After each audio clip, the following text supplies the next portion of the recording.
Hello, this is Ron Paul with your weekly update for January 10th.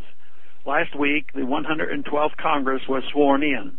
I am pleased that I will be chairing the Monetary Policy Subcommittee of the Financial Services Committee, which has oversight of the Federal Reserve. Obviously, this position will facilitate my efforts to ensure the Fed provides the American people with more information about what they have been doing with and to our money. Not surprisingly, since my chairmanship was announced, apologists for the Fed have been recycling the old canard about how increased transparency threatens the Fed's so-called political independence. By independence, they are referring to the Fed's ability to greatly impact the economy with virtually no meaningful oversight.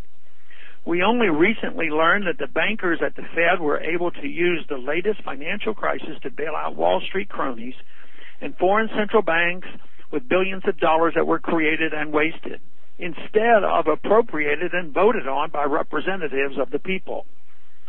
The Fed and its supporters in the Congress vehemently fought even this small bit of transparency, and without this one-time provision in the Financial Reform Act forcing disclosure, we would still not have this information. Indeed, we are in the dark on so much of what the Fed has done. This is extremely dangerous for our country, yet this power and secrecy is defended as some kind of public good, which is patently ridiculous.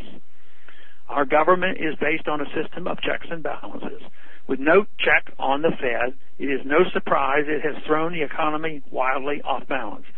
The solution is not to reinflate the bubbles the Fed created, or to continue to devalue the currency, or to throw billions at failing banks and corporations. The solution is to return sanity and freedom to monetary policy. Forcing the entire country to use a medium of exchange that is subject to the whims of elite bankers and their cronies on Wall Street is not sanity. Hoping that an unchecked, all-powerful behemoth banking cartel will solve any economic problem is not sanity. The problems the Fed was originally created to solve now look minuscule compared to the problems it has created. If political independence erodes the purchasing power of the currency by 98%, destabilizes the economy with radical booms and busts, all while increasing unemployment and tipping us ever closer to hyperinflation, perhaps it is time to try a little transparency and accountability instead. Better still, we should try giving the people true economic freedom. Make no mistake, the Fed is not truly independent of political pressure. Its chair is appointed by the president, and it is a creature of Congress. Congress has a duty, albeit a neglected one, to exercise oversight of the Fed. However, even if it was politically independent, it is not independent of the influence of Wall Street. One only has to look at the revolving door between the Fed and the big banks to know that.